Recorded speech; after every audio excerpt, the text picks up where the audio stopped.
Good morning, students. Welcome back. Now we will continue chapter third, money and credit. Money and credit के बारे में हम लोग यहाँ पर स्टडी करेंगे. In previous videos that you have studied about the meaning of money, and you have also studied about the development phase of the money, and you have also banking system, how bank play an intermediate role between the debitor and the credit. Now next topic will be continue terms of credit. Terms of credit का meaning क्या होता है? Credit का meaning मैंने बताया था, loan लेना. Generally जो लोन वर्ड होता है वो क्रेडिट के लिए हम लोग यूज करते हैं. When a person is taking loan from one person और one party, that is called credit. Credit कहते हैं हम लोग. अब बात करते हैं हम लोग टर्म्स ऑफ क्रेडिट, यानी कि जो क्रेडिट करते हैं उसकी टर्म्स क्या होती हैं. टर्म्स का मीनिंग क्या है यहाँ पर? When a person is taking loan from bank or cooperative society, there are some terms and condition that we have to be follow while taking loan. These are called terms of credit. यानी कि कोई भी व्यक्ति जब loan लेता है तो loan लेते समय उसे कुछ टर्म्स कंडीशन फॉलो करनी पड़ती हैं. इन टर्म्स कंडीशन को ही हम लोग क्या कहते हैं? टर्म्स ऑफ क्रेडिट कहते हैं. यानी कि कोई भी जब हम लोन लेते हैं तो every loan agreement specify an interest rate which the borrower must pay to lender along with the repayment of the principals. कहते हैं कि प्रत्येक लोन में एक एग्रीमेंट होता है कि जो भी उधार लेने वाला होता है तो उसे जब वो रीपेमेंट करेगा, अपने जो प्रिंसिपल होता है, मूल जो पैसा होता है उसका, उसके साथ साथ वो ब्याज भी देगा. इन एडिशन लीडर्स में डिमांड कोलेट्रियल एंगेज लोन. कोलेट्रियल का मतलब क्या होता है यहाँ पर? कोलेट्रियल का मतलब है सिक्योरिटी. यानी कि किसी भी व्यक्ति से आप लोन लेते हैं, बैंक से आप लोग लोन लेते हैं तो बैंक क्या करता है? बैंक आपसे सिक्योरिटी मांगता है. कोई भी एसेट हो सकता है उसमें. तो देखिए कोलेट्रियल का मीनिंग क्या होता है? Collateral is an asset that the borrower own, जिसमें यानी कि कोलेट्रियल में क्या हो सकता है? चाहे वो कुछ भी है, कोई भी संपत्ति हो सकती है, जैसे लैंड है, बिल्डिंग है, व्हीकल है, लाइफ स्टॉक, पशु है, डिपॉजिटेड विद बैंक, जिसे बैंक में जमा कराया जाता है. And use this as guarantee to lender until the loan is repaid. कहते हैं कि गारंटी के रूप में जहां से हम लोग लोन लेते हैं उसके पास रखी जाती है जब तक हम लोन रीपे नहीं कर देते, रीपेड नहीं किया जाता, लोन को चुकाया नहीं जाता. यानी कि एक तरह से कोलेट्रियल का मीनिंग होता है security. That is also called mortgaging. Mortgaging के नाम से भी इसको रखा जाता है. जनरली क्या कहते हैं हम? कोई भी सामान यानी कि हमें गिरवी रखना पड़ता है लोन लेते समय. तो ये क्या है? Terms of credit. भाई कोई भी हम लोन लेंगे तो लोन लेने से पहले हमें बैंक को कुछ ना कुछ मतलब कोलेट्रियल देनी पड़ेगी या मॉर्टगेजिंग रखना पड़ेगा. वहां पर वो प्रॉपर्टी हो सकती है, डॉक्यूमेंट्स हो सकते हैं हमारे, कुछ भी हो सकता है उसमें. Property such as land, titles, deposit with bank, livestock are some common example of collateral use for borrowing. ये कुछ एग्जाम्पल दिए गए. बैंक है, लाइफ स्टॉक है, या अगर हम बात करें डिपॉजिट जो पैसे होते हैं उनके बारे में, तो कंप्लीटली ये क्या है? कहीं ना कहीं हमारी सिक्योरिटी होती है जो हम बैंक को प्रोवाइड करते हैं, जिस आधार पर बैंक हमें लोन प्रोवाइड करता है. इन फ्यूचर यदि हम लोग लोन रीपे नहीं करते तो बैंक को यानी कि हमारी संपत्ति को नीलाम कराने का भी अधिकार होता है. तरह तरह के लोन हम लोग लेते हैं. जैसे यहाँ पर एक हाउस लोन है, हाउस बनाने के लिए यानी कि हम लोग लोन ले लेते हैं तो उसके लिए भी हमें कुछ ना कुछ कंडीशंस फॉलो करनी पड़ती हैं. देखिए टर्म्स ऑफ क्रेडिट में क्या क्या होती हैं. लोन अमाउंट यानी कि कितने रुपए का आपने लोन लिया. ड्यूरेशन ऑफ लोन, भाई आपने लोन कितने समय के लिए लिया? 5 ईयर के लिए, 6 ईयर के लिए. डॉक्यूमेंट रिक्वायर्ड, आपको लोन लेते समय कौन कौन से डॉक्यूमेंट्स की रिक्वायर्ड पड़ी. इंटरेस्ट रेट यानी कि ब्याज की दर क्या थी बैंक की. मोड ऑफ रीपेमेंट, भाई आप लोन को कैसे चुकाओगे, कितने रुपए आप महीने में दोगे, कितने रुपए आप साल में पे करोगे. कोलेट्रियल, और आप गिरवी क्या रखेंगे बैंक के पास जब आप लोन लेते हैं. तो ये सारी की सारी जो कंडीशंस हैं, these condition are collectively known as terms of credit. यदि हम बात करें तो यदि सामूहिक रूप से हम बात करते हैं तो इन सभी टर्म्स को ही हम लोग टर्म्स ऑफ क्रेडिट के नाम से जानते हैं. इंटरेस्ट रेट, देखिए क्या क्या कंडीशन है इसमें. इंटरेस्ट रेट, ब्याज की दर क्या है, कोलेट्रियल क्या है, सिक्योरिटी क्या है, डॉक्यूमेंटेशन रिक्वायर्ड, किन किन डॉक्यूमेंट्स के में रिक्वायर्ड है, and the mode of repayment, हम लोग रीपेमेंट कैसे करेंगे. Together compromise what is called the terms of credit. कहते हैं कि इन सभी बातों को यदि हम लोग सामूहिक रूप से बात करें तो इन्हीं को हम लोग बोलते हैं टर्म्स ऑफ क्रेडिट. यानी कि नियम व शर्तें. कोई भी हम साख लेते हैं, साख की नियम व शर्तें कहते हैं इनको लोन लेते समय.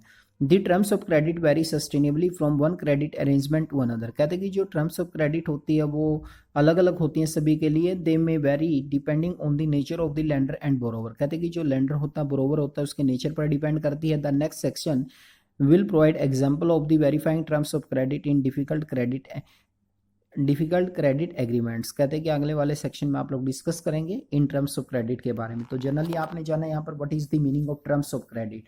While a person is taking loan from bank or cooperative society, then we should have to follow some terms and condition of the banks, like the duration of loan, document required, interest rate, mode of repayment, collateral.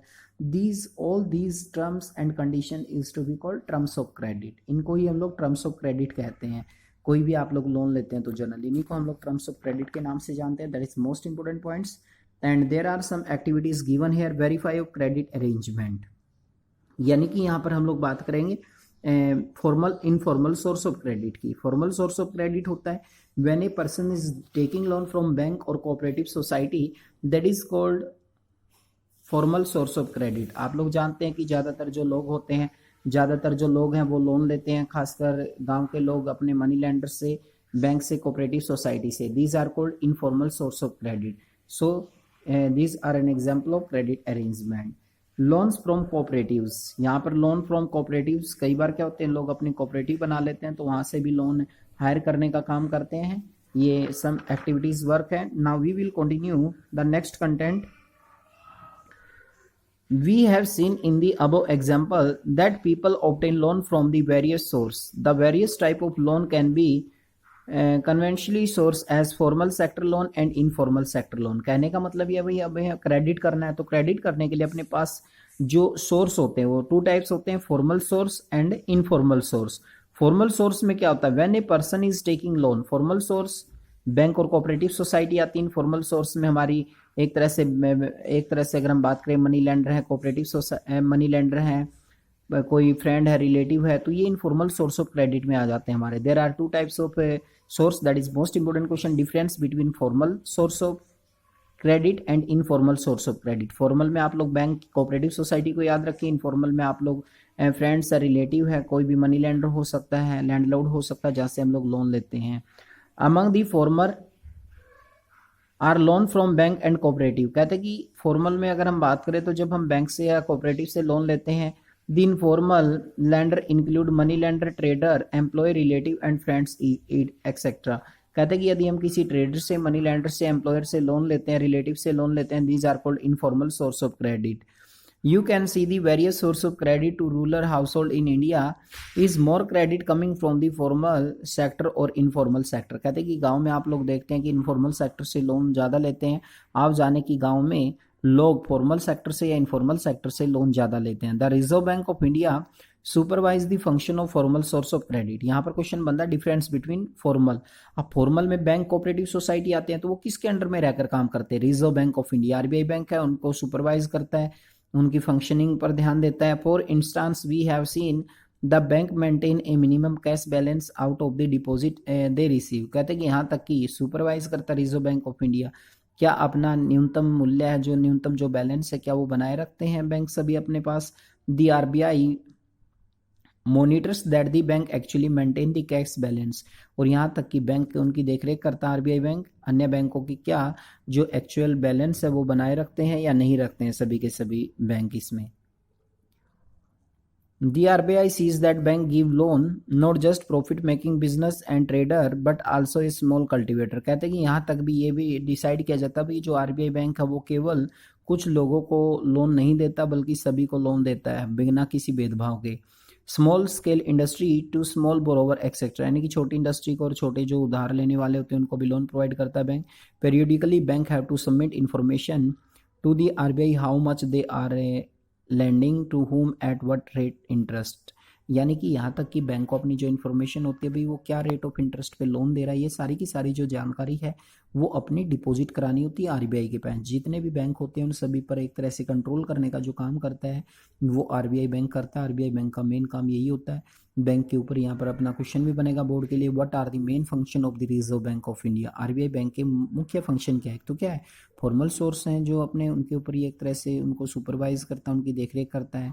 Bank अपना minimum balance maintain रखते हैं नहीं रखते हैं उसकी भी जांच करने का प्रयास करता है। और इसके अलावा जो आरबीआई बैंक है भाई ये देखता है कि क्या बैंक है जो हमारा वो केवल प्रॉफिट वाले बिजनेस को ही लोन तो नहीं प्रदान करता है, यहाँ तक कि छोटे क्रेडिटर को भी लोन प्रदान करता है नहीं करता है। सारी की सारी जो एक्टिविटीज़ होती है वो आरबीआई के द्वारा जांची जाती हैं।